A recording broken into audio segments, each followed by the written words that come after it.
우리 사회봉사위원장이신 이수연 장로님 기도함으로 시작하겠습니다.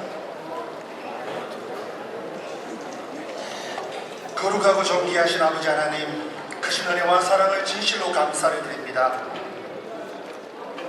기름부어 세우신 전국 장로님들을 지극히 사랑하셔서 제44회 전국 장로의 수료를 우리는 하나님의 동력자라는 제목으로 천년고도 경주에서 정한 시간에 개최하심을 감사를 드립니다.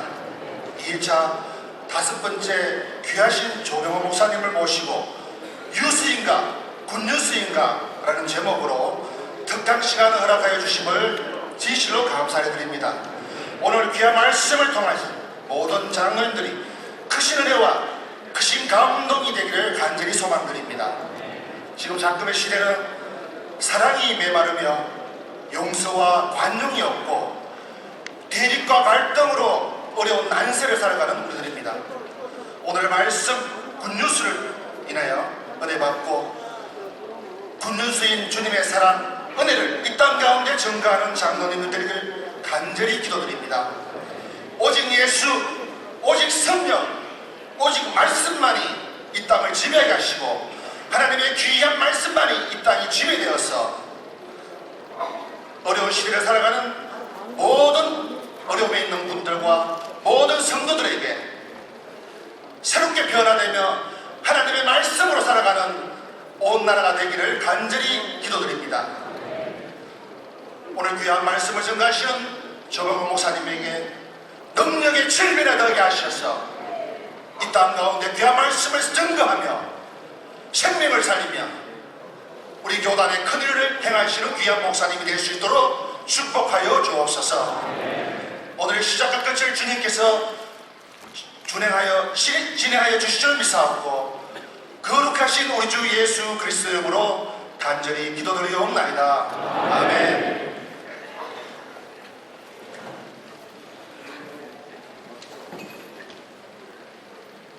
사회봉사위원회 부위원장이신 박란인 장로님께서 성경 공독 해주시겠습니다.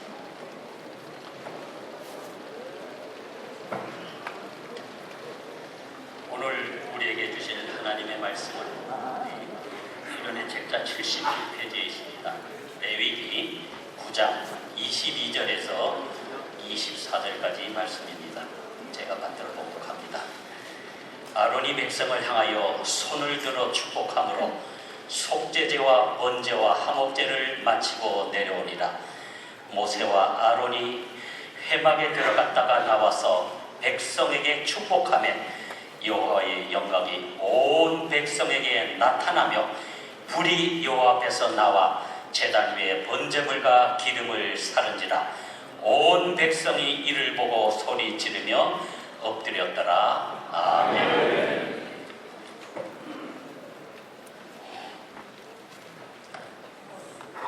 하이 기쁨의 교회 우리 조병호 목사님 이 시간에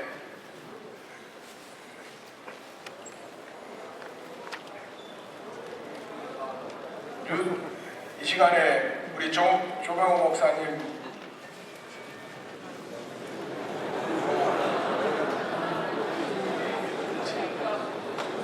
죄송합니다. 제가 지금 잘 안 보여서 뉴스인가 굿뉴스인가 라는 제목으로 이 시간 조병호 목사님 말씀 전해주시겠습니다.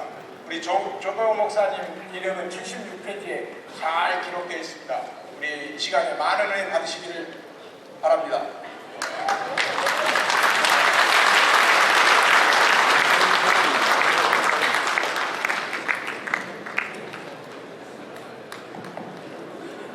오늘 아침도 싸웠습니다. 새벽에 눈을 뜨자마자 스마트폰을 켜서 뉴스를 볼 것이냐 아니면 하나님의 말씀인 성경을 볼 것이냐 매일 아침 싸웁니다.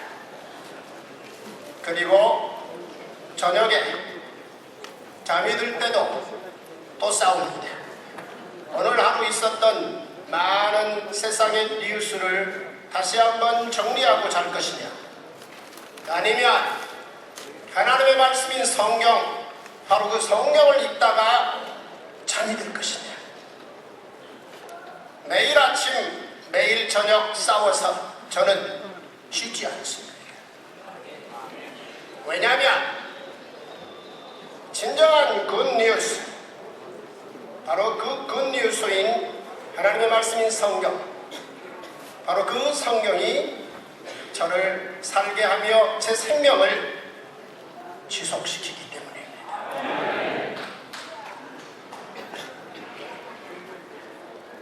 이 성경 얇은 책입니다. 얇다 해주세요. 초중고등학교 교과서 합하면 267권입니다. 두 팔로 하나도 다 알을 수 없습니다. 하지만 겨우 두 손가락으로 들 수 있는 이 성경, 얇은 책입니다. 5살에 읽어도 되고 숨 거두는 그 순간까지 읽어도 되는 이 책, 이 얇은 책을 부분 읽을 이유가 없습니다. 그래서 저는 이 책을 1000번을 읽었습니다. 처음부터 끝까지. 제 사랑하는 큰딸 책입니다. 100번 통독한 책입니다. 제 책은 어디를 펼쳐도 밑줄이 있는데, 제 큰딸이 100번 읽은 이 책은 어디를 펼쳐도 밑줄이 없습니다. 왜요? 제가 밑줄 쳐서 손에 났다라는 걸 나이 50에 발견했기 때문입니다. 처음 성경을 붙들고 한 단어, 한 문장, 한 사건을 읽을 때 가슴 벅차 좋아 밑줄 치기 시작했습니다. 그런데 어느 순간 나이 50에 왜 이 이야기가 이제 내 눈에 들어오지? 깜짝 놀랐습니다. 이유가 있었습니다. 밑줄을 쳐놓고 그 밑줄에 지나치게 관심을 쓴 나머지 전체 그 이야기가 중요하게 이야기하고자 하는 부분을 놓치고 간 적이 많았던 것입니다. 그래서 저는 제 사랑하는 큰딸에게, 딸아, 너는 이 책 100번 통독할 때까지 밑줄 치지 마라. 그래서 100번 읽고 저에게 선물하고 101번째부터 제 사랑하는 큰딸은 이제 원하는 대로 밑줄 치고 있습니다. 저는 창세기 1장에서부터 계시록 22장 마지막 장까지 모든 페이지의 이야기가 80% 다 이해할 것 같아요. 성경 전체에서 가장 어려운 장을 꼽으라면 마태복음 1장을 꼽겠습니다. 왜냐하면 마태복음 1장에 등장한 그 수많은 중요한 이름들, 그 이름들은 그냥 등장하는 게 아니고 구약 39권 안에 이야기 속에 등장하는 주인공들인데, 그 이야기, 기록된 이야기의 각 사람의 80%를 제가 알고 있겠는가 싶은 거죠. 제 사랑하는 큰딸은 창세기 1장에서 요한계시록 마지막 장까지 약 한 70% 이야기를 아는 것 같아요. 이야기. 요절보다 훨씬 크고 훨씬 쉽고 재미있는 게 이야기입니다. 따라서 오늘 저는 여러분들에게 성경 속에 들어있는 하나님의 복음, 그 다음 레위기, 그 다음에 제사와 예배, 이 짧은 시간 안에 이 세 가지 이야기를 아주 쉽고 재미있게 건네서 우리 장로님들이 들고 가셔서 내일 각 가정의 5살 아이들에게 손에 건네줄 수 있을 만큼 쉽게 1시간 안에 드리겠습니다. 와우!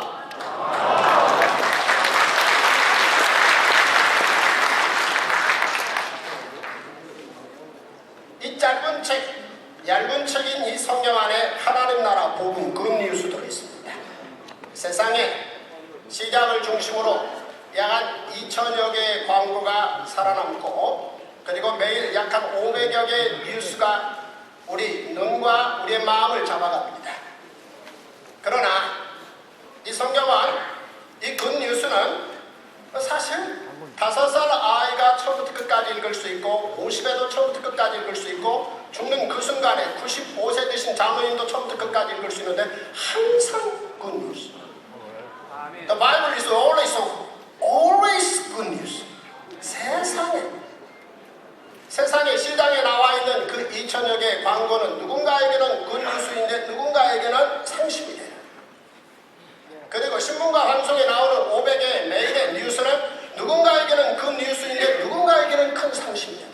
하지만 이 성경의 모든 이야기는 언제 어느 때나 누구에게나 항상 그 뉴스라는 거. 와우 해주세요. 놀라지 않는 우리 장로님들이 놀라워요. 세상에 이럴 수가 있어. 이 안에 들어가 보면 하나님 나라 복음, the kingdom of God, the good news of the kingdom of God, 하나님의 good news가 들어있습니다. 하나님의 good news를 어떻게 5살 아이들에게 쉽게 말해줄 수 있을까? 한 3가지로 그 표현이 가능합니다. 첫째는 하나님의 복음 good news란 첫째는 예수의 신분입니다. 예수의 신분이 누구시죠? 하나님의 아들입니다. 일컬어 세상에서 4명의 위대한 사람을 말합니다. 석가도, 공자도, 소크라테스도. 그러나 그들의 신분은 중요하지 않습니다. 그들이 누구의 자녀였느냐, 그들이 누구의 아버지였느냐, 그런 신분은 전혀 중요하지 않는데 오직 예수는 하나님의 아들이냐, 이것이 결정적으로 중요합니다.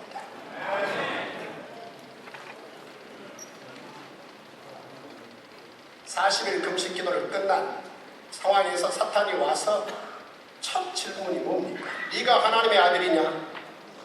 그렇게 묻습니다. 네가 하나님의 아들이거든? 이 질문입니다. 3년이 지나고 우리 예수님이 공생애를 마감할 무렵 대제사장 중심의 사내들인 공회의 재판이 진행되는데 밤새워 거짓 증인들이 별의별 소리 다 하는데 우리 주님 답변하지 않습니다. 맨 마지막 새벽녘에 대제사장이 작정하고 우리 주님께 질문합니다. 살아계신 하나님 앞에 맹세코 질문하노니 네가 하나님의 아들이냐? 우리 예수님이 yes, 그렇다. 자, 그 말을 듣자마자 이 대제사장이 벌떡 일어나더니 자기 옷을 찢고 갑자기 우리 예수님의 뒤통수를 까는 신성모독자라는 거죠. 예수가 하나님의 아들이냐, 그 여부는 결정적으로 복음에 있어서 핵심으로 중요한 이야기라는 사실입니다. 와우 해주세요. 예수는 하나님의 아들이다. 땡큐. 역시 우리 장로님도 훌륭하세요. 자, 이 책을 읽었어. 우리 예수가 누구인지 알아가는데 우리 예수님이 대제사장이 묻는 질문에 네가 하나님의 아들이냐? Yes. 자, 이 말은 구약 39권 전체가 당신에 관한 기록이라는 겁니다. 그 다음 한 걸음 더 나아가서 우리 주님은 말씀하시기를 이제 인자가 하나님의 우편에 앉아있는 것과 구름 타고 다시 올 것을 볼 것이다. 이 말은 이제 향후 쓰여질 사복음서와 계시록까지 전체 모든 신약의 27권 기록이 당신의 기록이라는 걸 말씀하시는 거예요. 따라서 이 성경 66권 전체는 하나님의 아들 예수 그리스도에 관한 기록이라는 것. 대충 들어 아시는 게 아니라 읽어보고 하신다면 더욱더 좋겠어요. 자, 복음, 그것의 두 번째는 우리 예수님의 대속입니다. 공로. 예수의 공로. 예수께서 말씀하십니다. 오신 목적이 뭐냐? 인자가 온 것은 자기 목숨을 많은 사람의 대속물로 주려 함이라.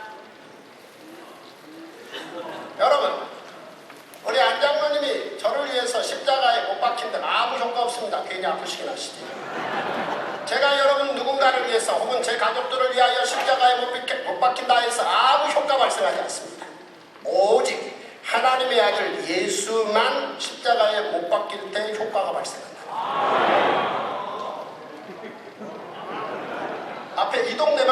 말씀하신 것 같아요. 바울이 주저없이 말합니다. 내가 너희 중에서 예수 그리스도와 그의 십자가에 못 박히신 것 외에는 아무것도 알지 않기로 작정했다. 지식이라는 게 좋다는 걸 누구보다도 잘 알고 있는 바울이 주저없이 잘라 말합니다. 예수 그리스도와 즉 그가 하나님의 아들이라는 것과 그 하나님의 아들의 신분을 가진 예수가 십자가에서 대신 죽어 공로를 세웠다는 것, 이것 외에는 다른 거 알고 싶지 않다. 예수의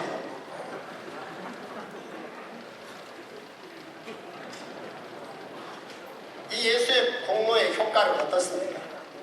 예수의 십자가의 피로 화평을 이루사 만물, 곧 땅에 있는 것들이나 하늘에 있는 것들이 그로 말미암아 자기와 화목을 이뤘다. 누군가의 수고의 노력이 어떤 선한 결과를 만들어내는 거 일반적인 이야기지요. 그러나 그 선한 영향력의 범위가 지극히 제한적이라는 것입니다. 그러나 우리 주님 예수 그리스도의 이 십자가의 대속은 하늘 전체에 효과가 있고 땅 전체에 효과가 있다는 것. 이 말을 알고 믿으라는 건가? 네, 이 말을 알고 믿으라는 거죠. 이 말이 어떤 내용인지를 한두 마디로 설명하지 않고 이 성경 한 권 전체를 통해서 설명했다는 것입니다. 그래서 이 성경을 부지런히 읽고 아하, 그게 그 얘기야? 아니 이럴 수가. 이 사실을 알고 믿으라고? 그렇게 놀라면서 끝내 알고 믿는 것, 그것이 복음입니다. 세 번째, 복음의 세 번째는 예수의 가르침입니다. 공자는 임금과의 관계, 부인과의 관계, 자식과의 관계, 친구과의 관계 좀 반듯하게 잘해보면 좋지 않겠느냐, 그 정도 가르쳐서 큰 효과를 봤습니다.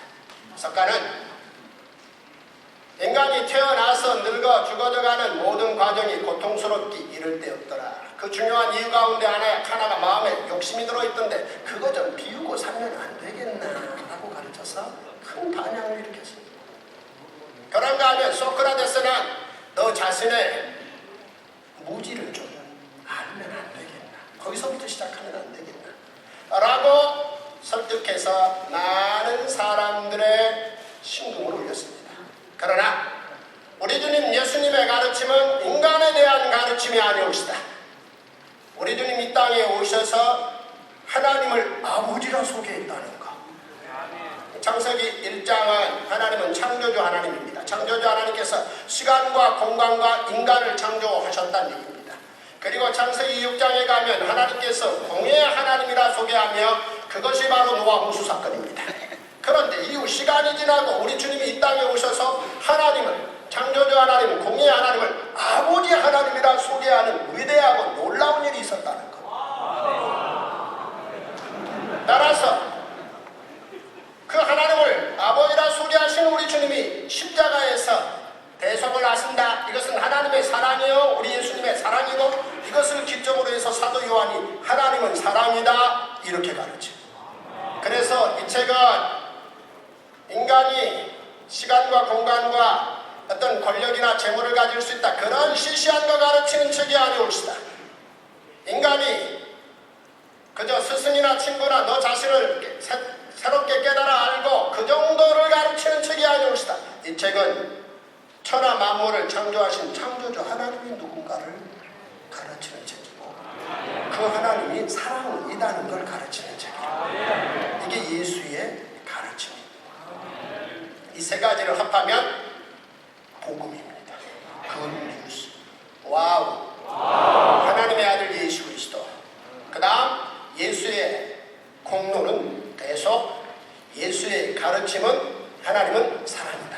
이 세 가지를 5살 아이들에게 먼저 굿뉴스로 가르쳐서 그 굿뉴스를 가지고 평생 뉴스의 복잡함을 이겨내고 굿뉴스를 가지고 하나님께 영광을 돌리며 인생을 살아갈 수 있는 그 놀라운 기초를 5살 때부터 시작해야 될 것입니다.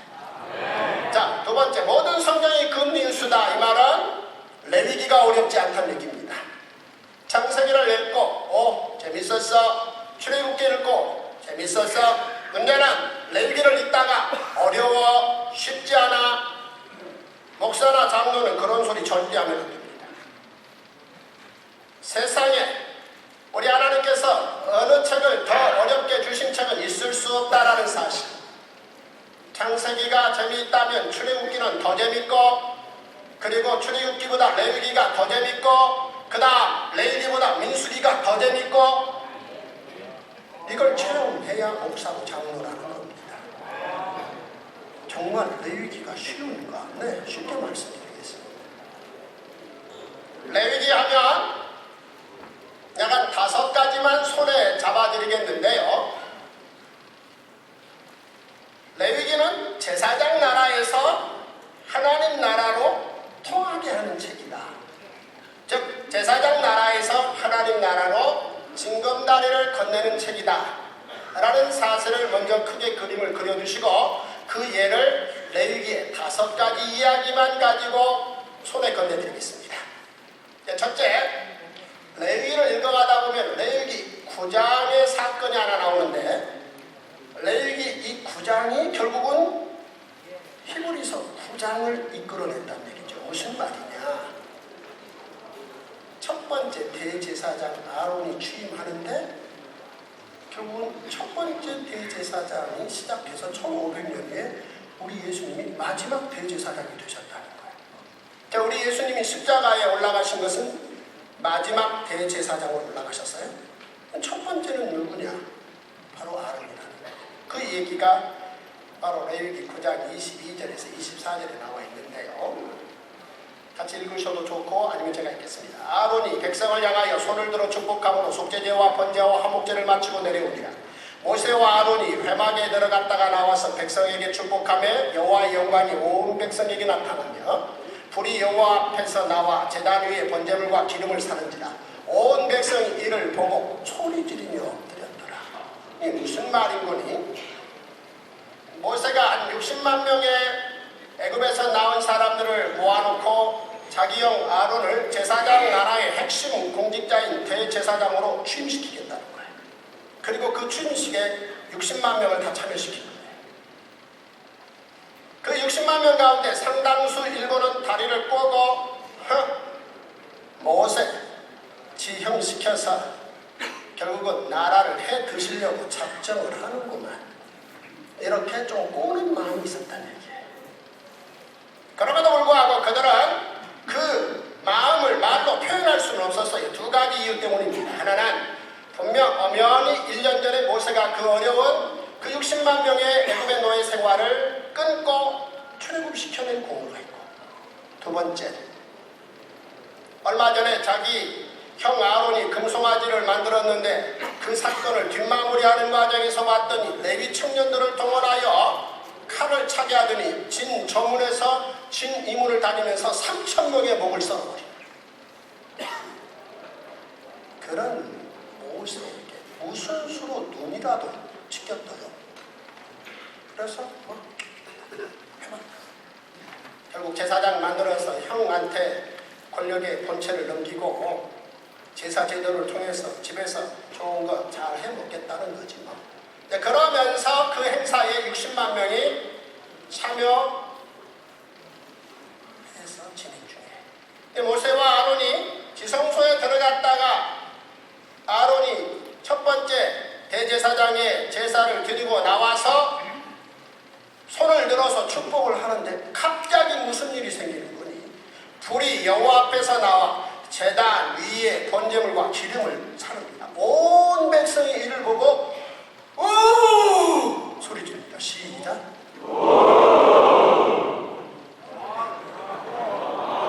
자기들도 모르게 오! 하고 벌떡 일어나더니 그 다음 행동이 백가락.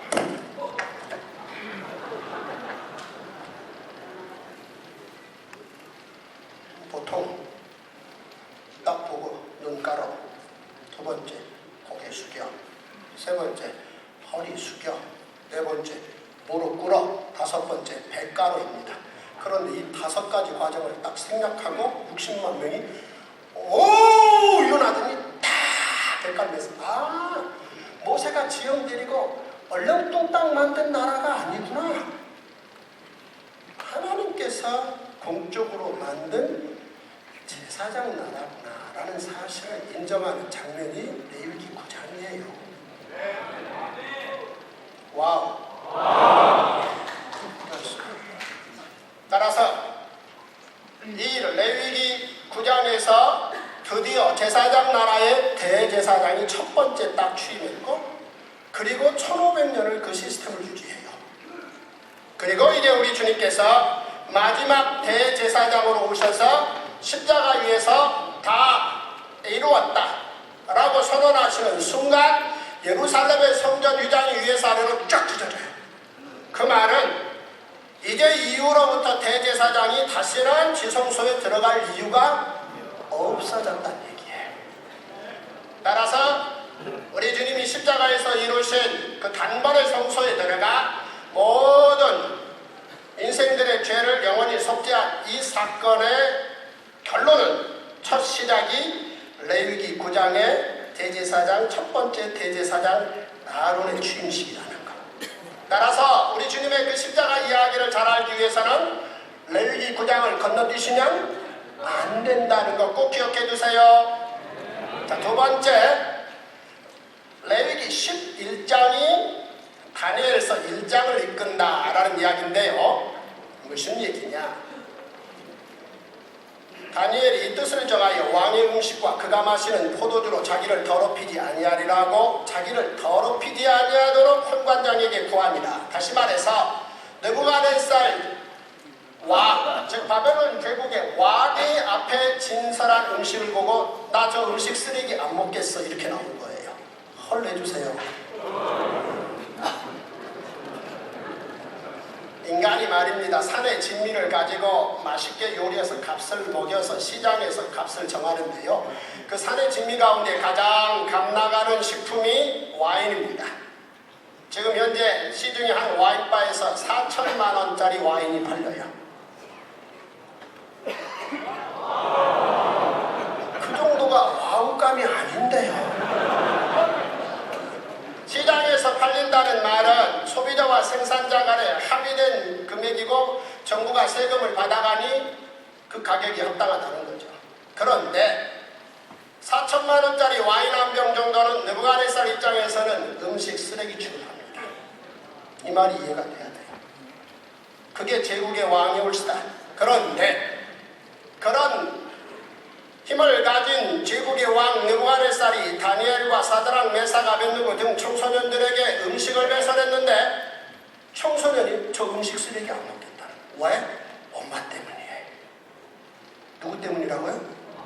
다니엘 엄마가 레위기 11장을 가지고 자기 아들을 레위기 11장의 제사장 나라의 입맛대로 길러놓은 거예요.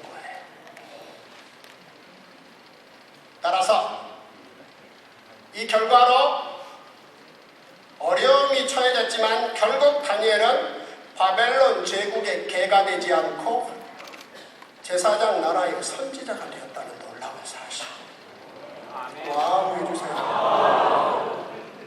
바벨론 제국의 느부갓네살 왕이 그 많은 비싼 음식을 제공하는 이유는 음식 가지고 사람을 자기 사람 만들 수 있다는 확실한 판단 때문이고, 그런데 놀랍게도 다니엘은 그의 어머니가 레위기 11장을 사용해서 어린아이 젖대자마자 그에게 레위기 11장의 제사장 나라의 음식법대로 잘 먹였더니 그 친구가 제국의 음식을 밀어버리는, 그리고 궁극적으로 이후에 그런 바벨론 제국이 멸망할 것이며 또 등장한 페르시아 제국이 멸망할 것이며 또 페르시아 제국에 이어서 헬라 제국이 멸망할 것이며 그리고 헬라 제국에 이어서 로마 제국이 등장할 것이며 바로 그때 떠인돌이신 우리 예수님이 이 땅에 오셔서 영원한 하나님의 나라를 세울 것이며 이걸 책에 써버렸다는 놀라운 사실.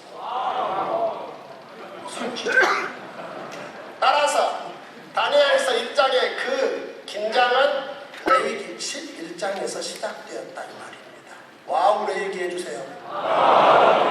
자, 그 다음 세 번째, 레위기 13장이 마태복음 8장을 이끌었다는 얘기인데요. 우리 예수님은 이 땅에 오셔서 십자가를 지시기 전에 3년 동안 초능을 아껴서 한 영혼을 천하보다 귀하다 선언하셨어요. 하나님 나라에서는 사람 한 사람이 천하보다 소중하다라고 외치셨고, 외침만으로 끝내신 게 아니라 5가지 행동을 통해서 한 영혼을 천하보다 소중하게 만들어 가셨는데, 다시 말해서 먹이시고 고치시고 가르치시고 용서하시고 기도하심으로 말미암아 한 영혼을 천하보다 소중하게 만들었다는 것입니다. 한번 따라서 하십시오. 먹이시고 고치시고 가르치시고 용서하시고 기도하시고. 자, 그런데 고치시는 과정에 들어가 보면 우리 예수님은 내과든 외과든 가리지 아니하고 몸이 아픈 자를 고치셨어요. 수많은 가지가지 병자들을 다 고치시고 뒤끝에 가서 처리하는 방식은 한결같이 시작. 넌 알지만 굳이 내가 고쳤다라고 말 안 해도 되겠다, 이렇게 끝냈었어요. 우리는 뭔가 누군가 나은 것 같으면 그 사람에게 전화해서 내가 어제 저녁부터 왠지 너를 위해서 기도가 나오더라고. 글쎄 옳습니다. 그 방법은 예수님의 방법하고는 많이 달라요. 예수님은 끝. 다만 한 병증만큼은 고쳐놓고 난 후 우리 예수님께서 바로 뒤어 행동을 하라고 말씀하셨다는 겁니다. 그 병이 어떤 병이죠? 나병입니다. 한 나병 환자가 나와 저라며 이르되 주여 원하시면 저를 깨끗하게 하실 수 있나이다 하거늘 예수께서 손을 내밀어 그에게 대시며 이르시되 내가 원하는 이 깨끗함을 받으라. 즉시 그의 나병이 깨끗하여진지라. 예수께서 이르시되 삼가 아무에게도 이르지 말고 다만 가서 제사장에게 내 몸을 보이고 모세가 명한 예물을 드려 그들에게 입증하라. 유독 나병 환자를 고치고 나서는 우리 예수님께서 동네 제사장한테 예물을 들고 가서 드려도 나았다는 걸 입증받으라는 겁니다. 왜 그러셨을까? 1. 동네 제사장하고 반띵하기로 사전에 약속하셨다. 그렇습니까? 아닙니다. 그러면 왜 유독 나병 환자에게 고쳐지고 난 후 제사장한테 가서 보이라고 말했습니까? 여러분 자녀들이 여러분들에게 묻는다면 여러분들은 뭐라 답변하시겠습니까? 왜 그랬습니까? 레위기 14장의 기록 때문입니다. 와우 해주세요. 그러니까 1500년 전 모세를 통해서 기록한 법, 제사장이 나병에 관한 질병은 모든 총체적인 책임을 지라 라고 한 페이지 기록을 남겼는데, 우리 예수님은 1500년 후에 그 기록 문건을 그대로 사용하셨다는 거. 한번 따라서 하십시오. 법이요, 이런 게 법이 옳시다. 거기까지는 안 따라하죠. 어디가 노예나 총회에서 규칙 만드는 거 그 정도 가지고 법이라고 핏대 올리면 안 됩니다. 법은 모름지기, 이 정도가 법입니다. 레위기 13, 14장 그 내용을 그대로 1500년 후에 우리 예수님이 그 기록대로 그대로 사용하고 있다는 거.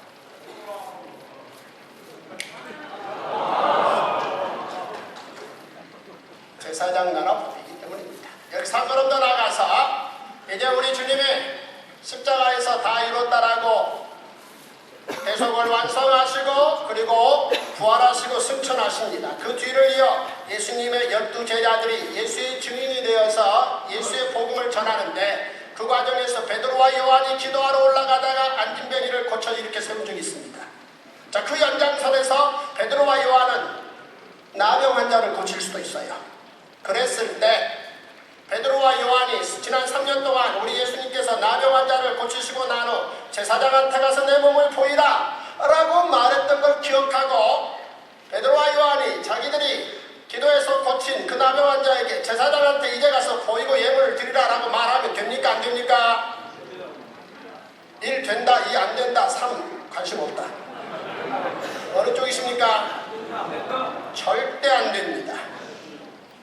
절대 안 돼. 왜요? 우리 예수님이 십자가에서 마지막 대제사장으로 다 이루었다 라고 대제사장의 임무를 종결하는 그 순간 예루살렘의 성전의 위장은 찢어졌고 그 다음부터 대제사장이 지성소에 들어가는 건 그것은 종교 쇼지 하나님의 법이 아니올시다. 따라서 대제사장의 공식 임무가 끝났다는 얘기는 그의 지위를 받은 모든 제사장들의 역할도 끝났다는 얘기입니다. 성경을 애매하고 그냥 적당히 얼버무리면 시작과 끝이 명확하지 않는 거죠. 처음부터 끝까지 열심히 잘 읽으면 이야기가 어디서 시작했으며 어떻게 진행되며 어떻게 끝내는구나 명확하게 5살 아이들에게 이야기로 말해줄 수 있고 그 아이들이 자라서 그 성경을 읽어서 확인할 수 있도록 그래서 굿뉴스가 얼마나 위대한 이야기인지를 20살이면 스스로 깨달아 할 수 있도록 그렇게 도와야 됩니다. 자, 그 다음 네 번째 레위기 19장이 룻기 2장을 이끈다는 얘기입니다. 이게 무슨 얘기냐? 룻기 2장에 보면 룻이 이삭을 중으로 일어날 때 보아스가 자기 소년들에게 명하여 이르되 그에게 곡식단 사이에서 죽게 하고 책망하지 말며 또 그를 위하여 곡식다발에서 조금씩 뽑아버려서 그에게 죽게 하고 꾸짖지 말라. 보아스가 밭에 일하러 나갔는데 자기 밭에 일꾼들에게 묻습니다. 저 여인 누구냐? 그러니까 자기 밭에서 일하는 일꾼들이 네 모압 지방에서 온 룻이라는 여인입니다. 그러자 보아스가 자기 밭에서 일하는 일꾼들에게 뭐라 말합니까? 뭐라고 말해요? 네? 건드리지 마. 그래요. 뭐 하지 말라고요? 건드리지 마. 내 거니까 그런 얘기 안 합시다. 그래서 시어머니가 안 데려오려고 그랬어요. 그런 불상사가 일어날 수 있을 것 같아요. 그 다음 이제 롯을 불러서 또 말해. 다른 밭으로 가지 마. 왜요? 내 거니까가 아니라 다른 밭에 가면 또 그런 불상사가 일어난다는 거예요. 그렇게 말하고 이제 자기 밭에서 일하는 일꾼들에게 밥무퉁 일부를 조금 더 많이 뽑아서 많이 주어가게 해. 왜요? 레위기 19장의 법 때문입니다. 와우 해주세요. 레위기 19장의 기록은 이렇습니다. 너희가 너희의 땅에서 곡식을 거둘 때 너는 밥무퉁이까지 다 거두지 말고 내 떨어진 이삭도 줍지 말며 포도원의 열매도 다 따지 말며 객과 고아와 과부를 위하여 버려두라. 이 법을 레위기 19장의 법을 보아스가 그대로 지키고 있는 게 룻기 2장이라는 거. 와우 해주세요. 따라서 룻기 2장의 이 아름다운 이야기는 레위기 19장으로부터 시작됐다. 그리고 룻기 2장은 룻기 4장의 보아스의 족보로 이어지고 그 보아스의 족보는 마태복음 1장의 예수님의 족보로 이어진다 이 말이에요. 따라서 룻기의 이 네 번째 이야기가 얼마나 레위기의 이 네 번째 이야기가 얼마나 긴 이야기를 이끌어가는지를 보여준다는 얘기입니다. 자, 다섯 번째 레위기 26장이 예레미야 31장을 이끈다라는 이야기입니다. 무슨 얘기입니까? 예레미야 31장에 보면 이런 말이 있습니다. 보라, 날이 이르리니 내가 이스라엘 집과 유다 집에 새 언약을 맺으리라. 새 언약이라니. 이 말의 등장과 동시에 그 위대한 모세의 언약이 옛 언약의 자리로 가는 거예요. 와우 해주세요. 아니 세상에 누가 감히 새것과 옛것을 구별한단 말이야. 그런데 드디어 예레미야가 이 담론을 들고 나옵니다. 이게 무슨 말이냐? 왜 예레미야는 이런 주장을 했느냐? 바로 레위기 26장의 기록 때문이라는 거. 레위기 26장에 보면 우리 하나님께서 향후 제사장 나라를 경영하실 터인데 1500년 경영하실 거예요. 몇 년이요? 1500년 경영하시는데 제사장 나라의 법, 가장 중요한 두 가지 법은 첫째는 제사법입니다. 한번 따라서 하십시오. 번제, 소제, 화목제, 속죄제.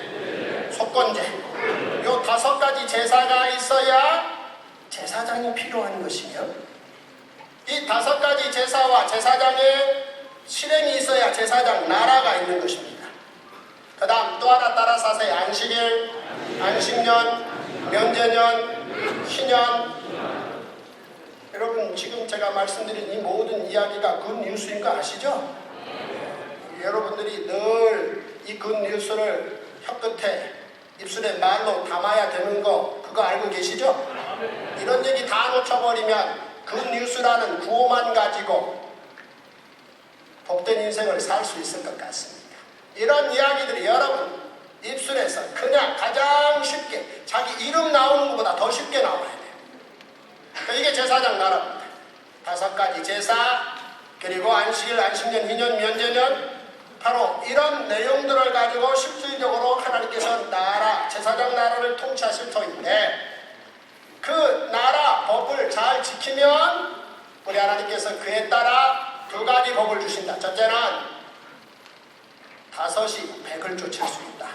적은 국방비 가지고 국가 안보를 튼튼히 할 수 있다. 2번째는 묵은 곡식을 뒀다가 핵곡식으로 바꿔먹는다. 그만큼 경제적 안정을 주신다.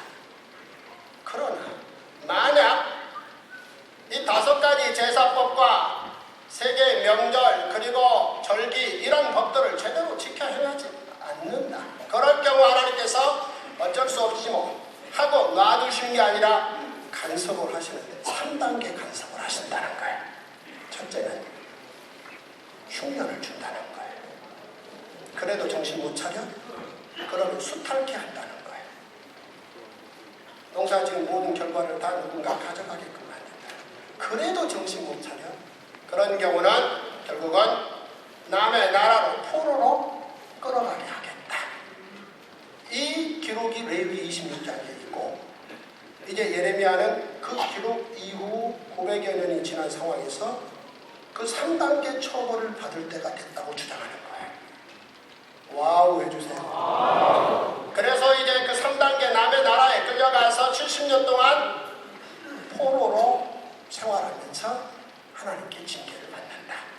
근데 더 나아가서 이 징계를 받는 기간 동안 하나님께서는 징계로 끝나지 않고 교육을 시키겠고 교육으로 멈추지 않고 예루살렘의 안식일, 안식년, 희년, 면제년 지키지 않는 날수를 다 합산해서 중간 결산하시겠고 그 다음에 징계 70년, 교육 70년 그리고 예루살렘 안식 70년이라는 이 3가지 중요한 70년은 바벨론 제국이 70년 만에 망해버림으로 패턴이 바뀌겠다. 이 주장을 예레미야가 하는 거예요. 놀래주세요. 여러분 성경에도 이런 얘기 다 있나요? 저는 제 성경에만 있는 줄 알아요.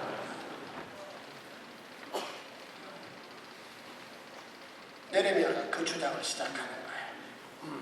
70년 동안 가서 우리 징계받아야 된다. 문제는 그 징계를 받는 자세입니다. 그들이 나를 거스린 잘못으로 자기의 죄악과 그들의 조상의 죄악을 자복하고 또 그들이 내게 대항하였으므로 나도 그들에게 대항하여 내가 그들을 그들의 원수의 땅으로 끌어갔음을 깨닫고 그 할례받지 아니한 그들의 마음이 낮아져서 그들이 형벌을 기쁘게 받으며 이 조건이라. 그러니까 3단계 처벌 받는 그 자세에 이 문제 삼겠다는 겁니다. 잘못할 수 있습니다. 방귀 낄 수 있어요. 그러나 방귀 끼면 일어나서 바로 문 열고 소리해야지. 너는 안 껴! 이렇게 나오면 곤란하잖아요. 잘못할 수 있다.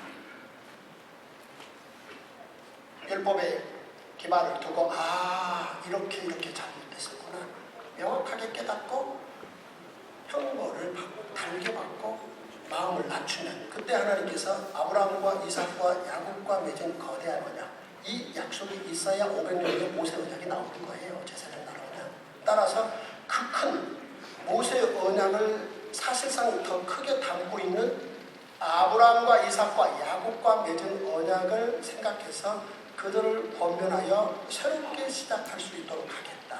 이 이야기가 새 언약의 실체고 예레미야의 이 모든 주장은 사실상 레위기 26장에 다 들어있다는 것.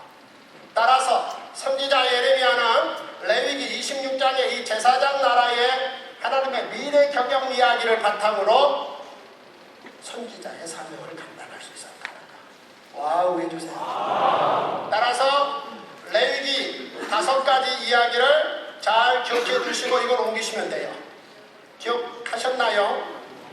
5가지만 말씀드린 이유는 손가락이 5개니까 5살 아이들한테 얘기해 주잖아요. 그래야 레위기는 끝내 평생 4대째 예수 믿는데 끝내 어렵더라 그런 부끄러운 소리 하지 아니하고 창세기, 출애굽기, 레위기보다 더 재밌는 책이 레위기더라 이렇게 자랑스럽게 당당하게 자기를 덮어내지 않고 솔직하게 하나님의 책을 얘기할 수 있게 된다는 것입니다. 그리 사십시다. 예수 4대째 믿으면 뭐 할 거요? 어느 책이 어려워서 진도 못 나가고 있으면 쉽게 해줘야 됩니다. 자, 새 언약. 이 새 언약의 예레미야의 주장은 궁극적으로 우리 예수님이 1500년 된 유월절을 종료시키고 첫 번째 성찬식을 시작하심으로 드디어 체결이 된다는 거. 와우 해주세요. 이야, 무슨 얘기입니까? 우리 예수님께서 애굽에서 처음 나올 때 시작된 유월절, 그러니까 모세가 바로와 9차례 협상을 했는데 결렬됐어요. 그런데 하나님께서 마지막으로 1년 된 어린 양의 피를 받아 좌우 문설주 임방에 바르게 했는데 이게 히브리 마을에는 아무 일도 일어나지 않았는데 애굽의 모든 마을의 장자들이 다 죽자 바로와 이걸 야 나가! 한 날이 첫 번째 유월절이에요. 이날은 그냥 간과하지마. 이날은 기억하고 매년 이날을 기념해 라고 법으로 정했고 1500번을 반복해서 기념시켰어요. 그런데 그 1500년 된 6월절을 우리 예수님이 십자가 지시기 전날 밤 마지막으로 성찬식으로 바꿨다는 거. 와우 해주세요. 자, 우리가 교회에서 성찬식 때 성찬상을 받잖아요. 그 이야기의 시작부터 정확하게 해야 돼. 이것은 주님의 몸이요 피입니다. 이런 얘기 1000번 만번 그냥 되뇌어도 형식에 불과하다. 이것이 얼마나 놀라운 제사장 나라의 위대한 명절이었으며 이 제사장 나라의 위대한 명절을 어떻게 하나님 나라의 유일한 예배 예전의 핵심으로 우리 예수님이 1500년 만에 바꿔놓으셨는가. 이걸 말로 설명할 수 있어야 돼요. 그래서 드디어 1500년 된 6월절이 첫 번째 성찬식으로 바뀌는 장면. 와우 해주세요. 이때 우리 예수님이 떡과 포도주를 가지고 그들에게 건네시면서 이것은 내 몸이요 내 피니 너희와 맺은 새 언약이다 라고 드디어 체결하심으로 바로 이 새 언약을 기점으로 해서 5가지 제사를 가지고 하나님께 나아가는 게 아니라 예배로 바뀌어버렸다는 거. 와우 해주세요. 따라서 우리의 이 예배, 매일 우리가 드리는 이 예배는 구약의 1500년의 제사를 잘 알고 있어야 그 예배의 본뜻을 알고 예배의 형식주의로 빠지지 아니하고 거룩한 산 제사로 하나님 앞에 영광의 예배를 드릴 수 있다는 놀라운 사실입니다. 따라서 이제 제사와 예배 이야기를 말씀드리겠습니다. 준비됐나요? 재미있으세요? 제 얘기할까요? 제 얘기 머리 올린 얘기해서 뭐 하겠습니까? 그런 얘기 한번 웃어서 뭐 하겠습니까? 그게 뉴스감도 안 되는데 그 뉴스인 성경을 어떻게 하려면 한 구절이라도 더 정확하게 알고 이야기로 옮길 수 있을까? 이게 예수 믿는 이유요, 이게 목사된 이유고 이게 장로된 이유요. 힘내서 더 계속 한 10분 더 공부하십시다. 자, 제사를 알면 영적 예배를 드릴 수 있다. 자, 성경에 창세기 1장에서 하나님이 시간과 공간과 인간을 창조하심으로 와우, 창조주 하나님의 능력은 이미 창세기 1장에서 충분히 다 드러내셨습니다. 따라서 창세기 2장 이후부터 이야기는 그 하나님의 시간, 공간, 인간의 창조 능력을 보충 설명하시는 게 아니라 오히려 근본적으로 하나님의 진정한 인간을 향한 구원 구원계획 이야기를 시작하셔서 쭉 이끌어 가셨다는 사실. 근데 그 과정에서 우리 하나님께서 가장 중요하게 등장시킨 핵심 사건이 제사라는 것. 따라서 구약성경의 제사와 신약의 예배는 하나님의 능력을 드러낸다는 거. 와우 해주세요. 자, 먼저 몇 가지 예를 들어보겠는데요. 아브라함이 하나님께 명령을 받습니다. 하나님께서 말씀하십니다. 여호와께서 이르시되 내 아들 내 사랑하는 독자 이삭을 데리고 모리아 땅으로 가서 내가 내게 일려준 한 산 거기서 그를 번제로 드리라. 아버지와 아들이 3일 길을 걸어요. 3일 여행길의 마지막 즈음에 아들이 아버지에게 질문해요. 아빠, 좀 연세가 드셨는지 준비가 참 소홀하네요. 이 말은 아버지가 아들에게 번제에 대한 교육을 다 시켰다는 얘기예요. 와우 해주세요.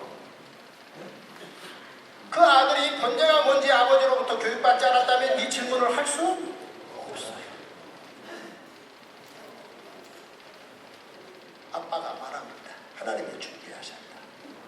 곧 다음 순간에 아버지 아브라함이 자기를 묶어요. 이 말은 아이가 태어난 지 일주일 혹은 3살 아이가 아니라는 거죠. 3살 아이면 그냥 안고 찔러버리면 돼요. 묶는다는 건 저항할 준비된 아이라는 거죠. 그 순간 이삭은 나야. 자, 손 이렇게 올려주세요. 이제 결정해야 돼. 아버지, 그건 아니죠. 라고 말해야 될지 아니면 아버지의 그 선택, 하나님의 그 선택에 입을 다물어야 될지. 3살 아이라면 순종에 고민이 없습니다. 그러나 그가 청소년이기 때문에 선택적 순종을 할 수 있다는 사실. 드디어 아브라함이 아주 날카로운 칼끝을 심장에 겨눕니다. 아브라함이 칼을 날카롭게 갈았어요. 왜요? 고통을 줄이기 위해서. 둔탁한 칼로 발부터 찔러 올라가면 안 되잖아요. 가장 날카로운 칼 가지고 심장을 단번에 딱 쳐야 돼요. 묶어서 심장을 정확하게 딱 겨누는데 회장님 좀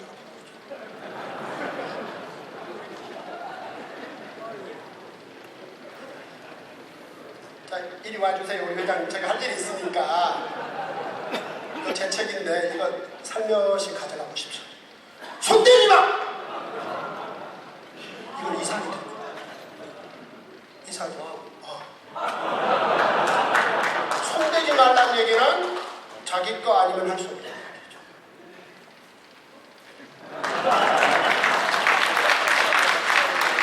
자, 이미 인사했습니다.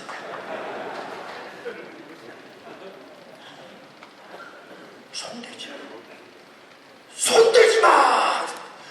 아브라함! 시작. 그 장면을 읽으면서 하나님의 심장 터지는 이 장면을 우리는 온몸으로 1000번, 10,000번이건 같이 읽어요. 아브라함! 시작. 내 심장 터졌다. 어떻게? 고작 인간 둘이 산에서 창조주 하나님의 심장을 터뜨릴 수 있단 말입니까? 번제가 아니면 무엇으로 가능하겠는가? 인간이 높은 건물을 짓는다. 넓은 평야를 농사지어서 하나님께 바친다. 그 정도 가지고 하나님이 감동하시겠습니까? No. 오직 하나님이 허락하신 번제, 제사. 와우. 양 한 마리를 키운다. 지극정성으로 1년 이상 키워요. 골라요. 그 말 못하는 짐승에게 말을 건넵니다. 미안해, 너 나 때문에 죽는 거야. 해서 데리고 가서 날카로운 칼로 동맥을 찔러 피를 받아야 돼요. 그 피 버리면 안 돼요. 그 다음 각을 떠요. 내장을 씻어내고 그 양한 마리 전체를 흔적도 없이 연기로 다 태워서 하나님께 올리는 게 이게 번제옷이다. 따라서 하루 종일 노동하는 거예요. 이게 번제옷이다. 이걸 아브라함이 늘 행동으로 옮겼고 이삭이 그걸 보고 있었고, 따라서 이 번제를 정확하게 아버지와 아들이 알고 있는데 하나님께서는 일단 아브라함 너 네 아들 사랑하지? 예스. 네 허락받고 그런데 네 아들 번제로 바쳐 이렇게 된 거죠. 그런데 순종한 거죠. 왜요? 노아의 번제 사건, 그 다음에 우리 하나님께서 아담과 하와를 위하여 가죽옷을 입혀준 사건들을 이미 알고 있습니다. 공의의 하나님 앞에 어떻게 하든 순종하며 긍휼을 강구해야 되는 그런 인간 입장에서는 하나님이 요구하시는 그 요구사항에 아브라함과 이삭이 순종하기로 결심하고 그 번제를 행동으로 옮기려 할 때 우리 하나님께서 심장이 터지셨다는 사실. 그래서 모리아산의 이 아버지와 아들 이 두 인간의 창조주 하나님 사랑하는 이야기는 이후 2000년이 지나 갈보리산에서 창조주 하나님께서 그의 아들 예수 그리스도와 주저없이 그의 아들을 산 제물 번제로 바쳐버렸다는 것. 따라서 이 위대한 하나님의 놀라운 인간의 구원 계획을 모리아산에서 아브라함과 이삭을 통해서 소묘로 밑그림을 그리기 시작했다. 모리아산에서는 스탑이 있었지만 갈보리산에서는 스탑이 없었습니다. 그대로 진행했다는 사실. 그래서 결국 우리 하나님, 성부 하나님과 성자 예수님이 피조물인 인간 아브라함의 후손들을 얼마나 사랑하는지를 보여준 사건이 갈보리 십자가 사건입니다. 아멘. 와우 제사해 주세요. 자, 이 아브라함의 놀라운 번제 이야기를 500년 후에 이제 하나님은 모세를 통해서 제사장 나라의 법으로 5가지로 딱 법으로 정했다. 이게 제사장 나라의 법입니다. 번제, 소제, 화목제, 속제제, 속건제를 이제 이스라엘 자손에게 말하여 누구든지 예물을 여호와께 드려 번제를 드리게 하라. 그러면 우리 하나님께서는 무슨 허물이든지 사함을 있게 하겠다. 와우 해주세요. 이게 모세의 제사장 나라의 제사법입니다. 500여 년이 지나고 우리 하나님께서는 다윗과 솔로몬을 통하여 성전을 건축하게 함으로 말미암아 이제 이 5가지 제사는 좀 더 큰 효과를 발생하게 되는데 바로 성소, 지성소, 이방인의 뜰이 나오게 됩니다. 무슨 말입니까? 우리 예수님께서 한 번은 수많은 사람들과 함께 맨 마지막으로 예루살렘 성전에 가서 테이블을 뒤집어 엎으셨어요. 엎으시면서 말씀하셨어요. 내 집은 만민이 기도하는 집이라 기록되었으되. 이 기록은 누가 한 것입니까? 이사야가 했습니다. 왜 이사야가 이 기록을 했습니까? 바로 다윗과 솔로몬 시대의 성전을 건축하고 그 성전 건축할 수 있도록 허락하신 그 하나님의 계획을 솔로몬이 정확하게 글로써 놨기 때문입니다. 솔로몬은 성전 건축 낙성식 때 이렇게 기도했습니다. 주의 백성 이스라엘에 속하지 아니한 자, 곧 주의 이름을 위하여 먼 지방에 온 이방인이라도 그들이 주의 크신 이름과 주의 능한 손과 주의 펴신 팔의 소문을 듣고 와서 이 성전을 향하여 기도하거든 주는 계신 곳 하늘에서 들으시고 이방인이 주께 부르짖는 대로 이루사 땅의 만민이 주의 이름을 알게 하소서. 와우. 3000년 전에 이 기도가 오늘 우리에게 효과로 발생하고 있다고 보시면 되겠습니다. 따라서 이제 솔로몬 시대의 스바이 왕이 예루살렘 성전에 와서 성전 건물 안쪽에 성소에 들어갈 수 없었습니다. 왜요? 죽어요. 지성소에 들어갈 수 없었습니다. 왜요? 죽어요. 그러나 이방인의 뜰에 쓸 수 있었어요. 거기서 성전만 구경한 게 아닙니다.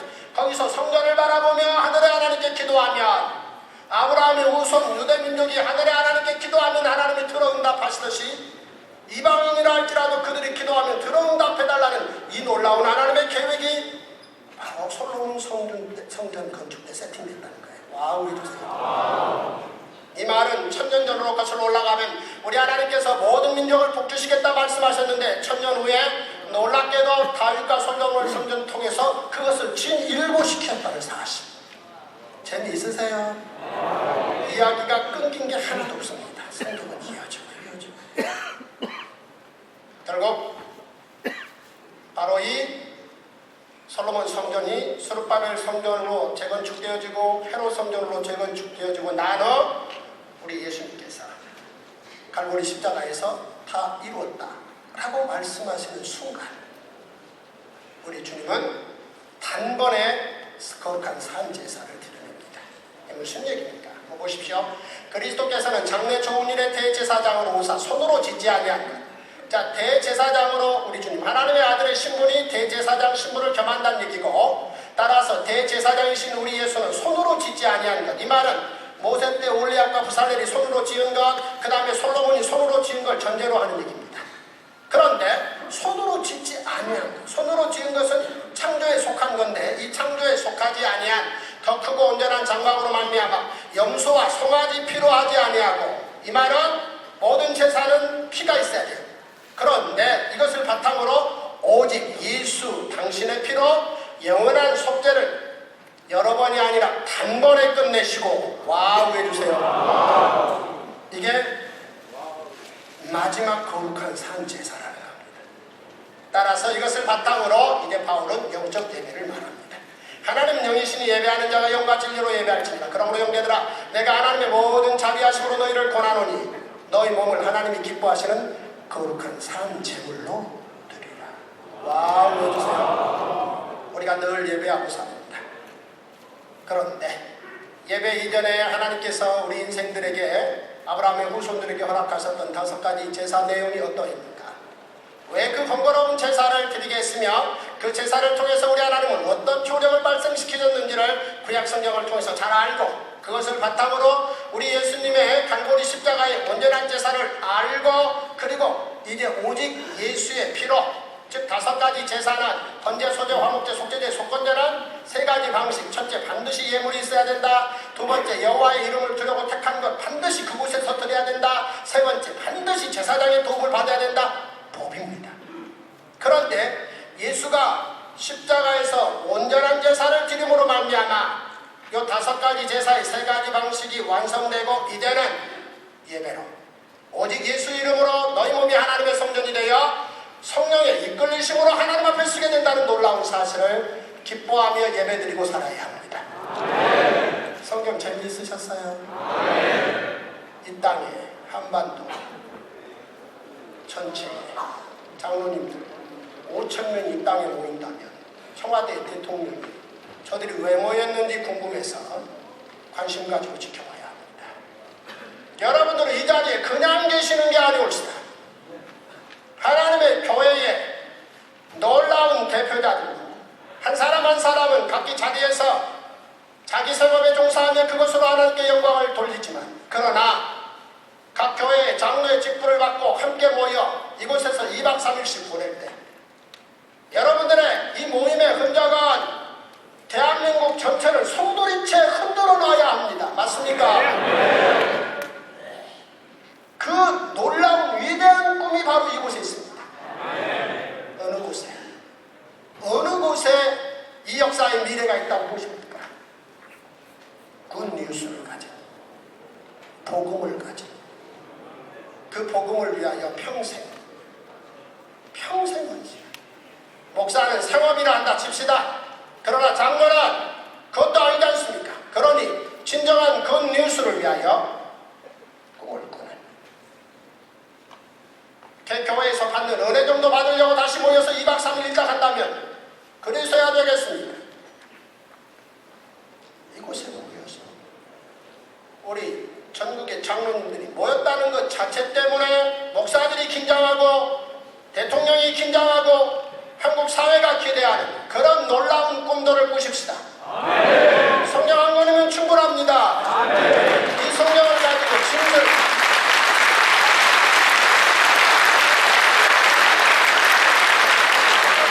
2분 남았으니까 너무 끝내라고 압박하지 마십시오. 1분 딱 남겨놓고 끝내겠습니다. 얼마나 훌륭하신 분들입니까? 제가 자녀들이 셋입니다. 제 세 아이들은 다 장로가 꿈입니다. 어느 순간에 때가 되면 바로 이 자리에 제 세 자녀들이 와서 앉아 있을 것입니다. 여러분들이 더 멋지게 이번 모임 참으로 놀랍습니다. 내년에 더 놀라워야 합니다. 시간이 지나갈수록 대한민국의 미래를 바로 이곳에서 가슴 뛰게 해야 됩니다. 그 꿈 같이 꾸겠습니다. 한 장로님 감사합니다. 여기까지.